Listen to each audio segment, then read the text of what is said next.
오늘은 소돔과 고모라의 멸망에 관한 말씀입니다.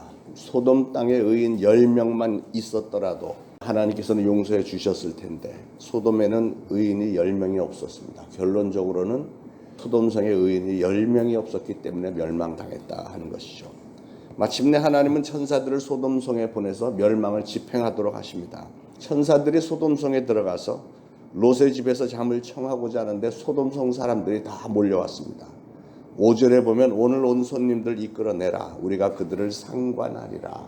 여기서 상관하리라 하는 말은 성적으로 성추행하겠다는 말입니다. 성폭행하겠다는 말입니다. 동성연애자들이었습니다. 그 정도로 타락한 성이었기 때문에 하나님은 그 소돔성을 멸망시키려고 하셨던 거죠. 천사들은 롯에게 내 사위나 자녀나 성중에 내게 속한 자들을 다 성 밖으로 이끌어내라. 여호와께서 우리로 이곳을 멸하러 보내셨나니 우리가 멸하리라. 12절에 그렇게 얘기했습니다. 롯이 그 얘기를 듣고도 지체합니다. 빨리빨리 움직이지 않고 지체하니까 천사들이 롯과 그 아내와 두 딸의 손을 강권적으로 붙잡아서 끌어냈습니다. 인도해서 성 밖에 두고 도망하여 생명을 보존하라. 돌아보거나 들에 머무르지 말고 산으로 도망하여 멸망함을 면하라. 이렇게 급하게 재촉을 했습니다. 결국 하나님은 24절에 하늘로부터 유황과 불을 소돔과 고모라에 비같이 내리사 그 성들과 온 들과 성에 거주하는 모든 백성과 땅에 난 것을 다 엎어 멸하셨더라. 그러니까 소돔 성에 내려진 이 멸망은 모든 것을 황폐하게 만드는 아주 처절한 심판이었습니다. 그 비옥했던 땅이 오늘은 죽음의 바다라고 불리는 사해 바로 남쪽에 소돔 성의 흔적들이 유황소금의 모습으로 남아 있습니다. 예수님은 누가복음 17장 32절에 롯의 처를 생각하라 이렇게 말씀했습니다. 왜죠? 어떤 부분을 생각하라는 말씀일까요? 오늘 26절에 보니까 롯의 아내는 뒤를 돌아보았으므로 소금 기둥이 되었더라. 이 말씀의 의도가 무엇일까? 첫 번째로 롯의 아내의 죄는 어떻게 보면 별거 아닌 것 같아요. 그냥 미련이 있어서 좀 잠깐 뒤돌아보기로서니 이런 생각이 들 수도 있습니다. 그러나 그 형벌은 하나님이 굉장히 큰 죄로 여기셨음이 분명합니다. 왜일까? 왜냐하면 롯의 아내는 하나님의 명백한 명령을 순종하지 않았기 때문입니다. 17절에 그 사람들이 그들을 밖으로 이끌어낸 후에 이르되 도망하여 생명을 보존하라. 돌아보거나 들에 머물지 말고 산으로 도망하여 멸망함을 면하라 그랬는데 롯의 아내는 사위들이 그랬듯이 농담으로 여긴 거예요. 하나님의 명령을 그냥 대수롭지 않게 여긴 겁니다. 여러분, 하나님의 말씀을 절대로 만홀히 여기지 마시길 바랍니다. 하나님이 문제 삼으신 것은 롯의 아내의 마음에 있는 불신앙입니다. 그리고 하나님의 말씀에 대해서 대수롭지 않게 여기는 것을 좋지 않게 여겼던 거죠. 소돔성이 멸망이 될 거라고 하는 경고를 설마 하는 마음으로 받아들인 거죠. 오늘날 마지막 날의 징조가 굉장히 가까워졌다고 제가 몇 차례 벌써 올해 들어와서 말씀을 했는데 그런데도 많은 분들의 마음속에는 설마 우리 때는 아니겠지. 우리 자손들 때나 돼야 되겠지. 이런 생각들이 들잖아요. 그런데 그런 거를 하나님이 좋지 않게 여기신다는 거예요. 그리고 롯의 아내는 소돔성에 남기고 온 자기 이웃들, 자기 집, 재물 이런 것에 지나친 집착이 있었기 때문에 그걸 떠나기를 싫어한 거예요. 소돔성 그 쾌락의 도시, 환락의 도시에서 잘 살고 있는데 갑자기 산으로 도망하는, 산에 가서 뭘 먹고 살라고 이런 생각이 들지 않았겠어요. 하나님은 그것도 좋지 않게 여기셨고, 세 번째로 롯의 아내는 두고 떠나가야 하는 그 소돔성의 즐거움들, 환락의 도시, 거기를 떠나기가 싫은 거예요. 어떤 사람은 예수를 믿은 뒤에도 믿기 전에 즐겼던 그 향락 생활이 그리워서 슬그머니 돌아가서 옛 것을 즐기는 이들을 간혹 볼 수 있는데 참으로 유감된 일입니다. 그런데 오늘 롯의 아내가 그랬어요. 성경 말씀은 롯의 처를 기억하라 그랬어요. 그 유황불 심판을 면하고 피해서 가던 길에 왜 뒤를 돌아보아서 소금 기둥이 되어버리고 맙니까? 얼마나 애석한 일입니까? 물질적인 것에 마음을 빼앗긴 불신자의 모습입니다. 그러나 예수님은 누가복음 9장 62절에 손에 쟁기를 잡고 뒤를 돌아보는 자는 하나님의 나라에 합당치 않다. 이렇게 분명히 말씀하셨습니다. 자, 이 말씀과 함께 우리가 반드시 묵상해야 될 점은 롯의 실패에 관한 일입니다. 롯이 어떻게 하다가 이런 지경이 되었고 결국은 아내가 소금 기둥이 되어버리는 바람에 아내를 잃고 나중에는 산으로 도망했을 때 결국은 그 두 딸이 아버지와 잠자리를 같이 해서 아들들을 낳았는데 그걸 아들이라고 해야 됩니까? 손자라고 해야 됩니까? 아주 이상한 족보의 두 아들을 낳을 지경에 이르도록 패가 망신하게 되었는지 원인을 알아야 되는데 그 원인이 무엇일까? 조금 거슬러 올라가면 하나님께서 아브라함과 롯을 축복을 하셨더니 양가의 소유가 불어나게 됐고 하인들 사이에 다툼이 있었을 때 아브라함이 양보를 해서 롯에게 네가 먼저 갈 길을 정해라. 네가 동쪽으로 가면 난 서쪽으로 가고 네가 남쪽으로 가면 난 북쪽으로 가겠다 했더니 롯이 정한 것은 세속적인 안목으로 눈에 보기에 소돔성이 굉장히 풍요로워 보이고 밤중에도 대낮같이 환하고 재미있어 보이는 그 소돔성을 선택했던 게 실수였죠. 그랬기 때문에 소돔성에 살면서 신앙을 잃어버린 거죠. 여러분, 신앙을 잃어버린 건 한순간에 잃어버리는 게 아니고 조금씩 이렇게 되는 거예요. 제가 정말 안타깝게 생각하는 건 코로나 상황 때문에 많은 분들이 교회를 못 나오는 상황이 됐는데 정부에서는 2주만 잘 견디면 된다고 했는데 그게 2주 더 한 게 지금 거의 1년 돼 가잖아요. 그런 와중에 교회를 안 나오시는 분들은 자기도 모르는 사이에 점점 하나님에게서 멀어지는 겁니다. 그러면 그거로 끝나는 게 아니고 그렇게 되면 자녀들은 소돔성에 향락에 물들게 되고 결론적으로는 아내는 소금 기둥이 돼버리고 그 소돔성에서 사는 동안에 성적인 그런 거에 대해서 무뎌지니까 나중에는 이 딸들이 자기는 아버지의 아들을 낳고 싶어 그래갖고 아버지를 술 먹이고 그냥 자기 아버지의 아들을 이렇게 낳고 말잖아요. 이런 패가망신이 되는 겁니다. 결론적으로는 잘못된 선택이 문제예요. 소돔성을 선택한 게 문제였습니다. 그런데 오늘날도 많은 사람들이 롯과 같은 선택을 합니다. 우리가 선택의 기로에 섰을 때 눈앞의 것만 보면서 하나님의 뜻을 소홀히 한다면 롯의 가정처럼 될 수 있다는 사실 앞에 우리는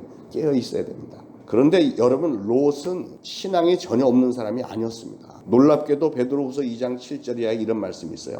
하나님은 무법한 자들의 음란한 행실로 말미암아 고통당하는 의로운 롯을 건지셨으니, 베드로전서에 롯을 가리켜 의로운 사람이라고 평가를 했어요. 의로운 롯을 건지셨으니 이는 이 의인이 그들 중에 거하여 날마다 저 불법한 행실을 보고 들으므로 그 의로운 심령이 상함이라. 아브라함의 조카 롯, 하나님 보시기에 의로웠던 사람인데도 소돔성에 들어가서 살다가 그의 의로운 심령이 상했대요. 점점 죄에 물들게 되었고, 그래서 롯은 그 죄의 상황 가운데 상처도 받고 슬퍼하고 고통스러워했고 마음이 상했다. 실제로 의로운 사람이었다고 분명히 얘기를 했어요.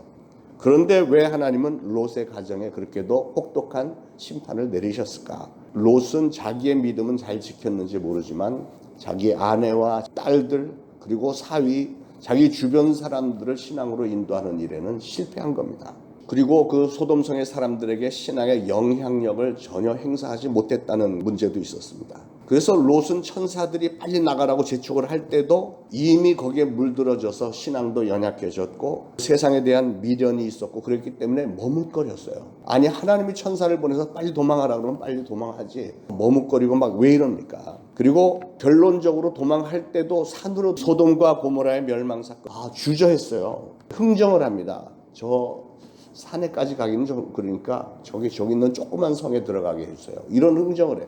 하나님이 산으로 가라고 하는데도 굳이 다른 데로 갔다가 결국은 거기 버티지 못하고 결론적으로는 또 산으로 가지 않습니까? 지금 롯이 멸망당하기 일보 직전인데 지금 찬밥 더운 밥 가리게 됐습니까? 사랑하는 여러분, 오늘 하나님의 말씀이 여러분을 권고할 때 하나님의 말씀을 전적으로 받아들이고 민첩하게 움직여야 됩니다. 롯이 지체했을 때 어떤 결과를 가져왔는지를 기억한다면 즉시 순종하지 못하는 잘못이 우리에게도 어떤 결과가 생길 수 있는지를 우리는 알아야 되겠어요. 머뭇거리는 롯의 식구들의 손을 잡고 천사들이 하는 모습을 보면 안내를 하는 게 아니고 확 잡고 끌어냈습니다. 롯과 그의 가족들을 막 강권적으로 확 밖으로 끌어냈습니다. 왜 그랬을까? 명색이 천사인데 좀 부드럽게 좀 하지. 그런데 천사들이 그러지 않았어요. 왜냐하면 우리가 하나님의 명령 앞에 하나님의 인도를 받을 때 머뭇거리고 하면은 그 다음에는 아주 강권적으로 난폭하게 이끌림을 받을 수 있다는 거예요. 무슨 말이냐? 여러분을 멸망으로 인도하는 길들을 과감히 끊지 않으면 그 다음에 하나님은 강력한 방법을 쓰신다는 거예요.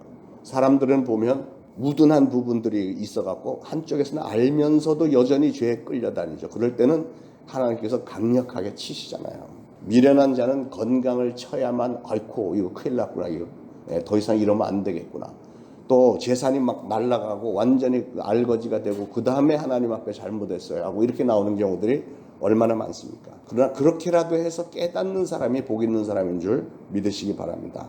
여러분의 가정에, 롯의 가정에 일어났던 일들이 일어나지 않기를 원하신다면 먼저 믿은 여러분 자신이 천사들처럼 강경해져야 될 필요가 있습니다. 언제까지 눈치만 보면서 우유부단하게 그래 너의 자유에 맡길게, 교회 다 나오고 싶으면 나오고 안 나오고 싶으면 그건 네 자유지 뭐, 자유민주주의 국가에서 이렇게 하지 말라는 거예요. 여러분이 그들을 사랑한다면 그 다음에 되어질 일들을 알기 때문에 절대 그러면 안 돼요. 강력하게, 자녀들 특히 신앙교육할 때는 강력하게 해야 된다는 말입니다. 소돔과 고모라의 멸망 사건에서 우리가 반드시 눈여겨봐야 할 부분은 29절입니다. 29절에 하나님이 그 지역의 성을 멸망하실 때, 곧 롯이 거주하는 성을 엎으실 때에 하나님이 아브라함을 생각하사 롯을 그 엎으시는 중에서 내보내셨더라. 롯은 자신의 그릇된 선택의 결과로 불행을 맛보았지만 놀라운 것은 하나님은 그의 큰아버지 아브라함을 생각하셔서 롯을 그 엎으시는 중에서 내보내셨다. 아브라함 때문에 롯을 구해주셨다, 그 얘기입니다. 사랑하는 여러분, 우리는 다 롯처럼 연약한 사람들입니다.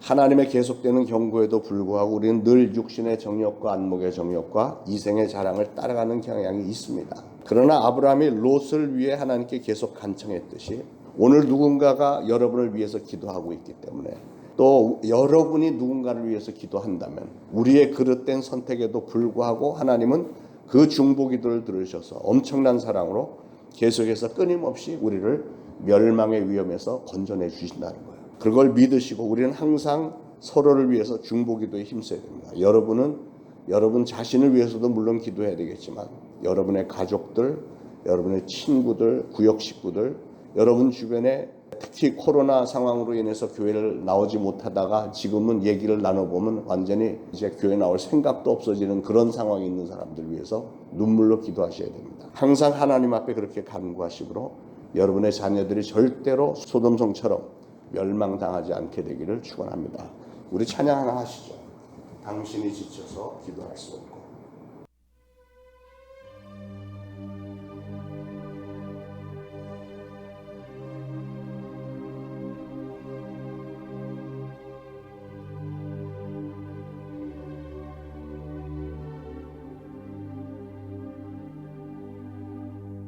당신이 지쳐서 기도할 수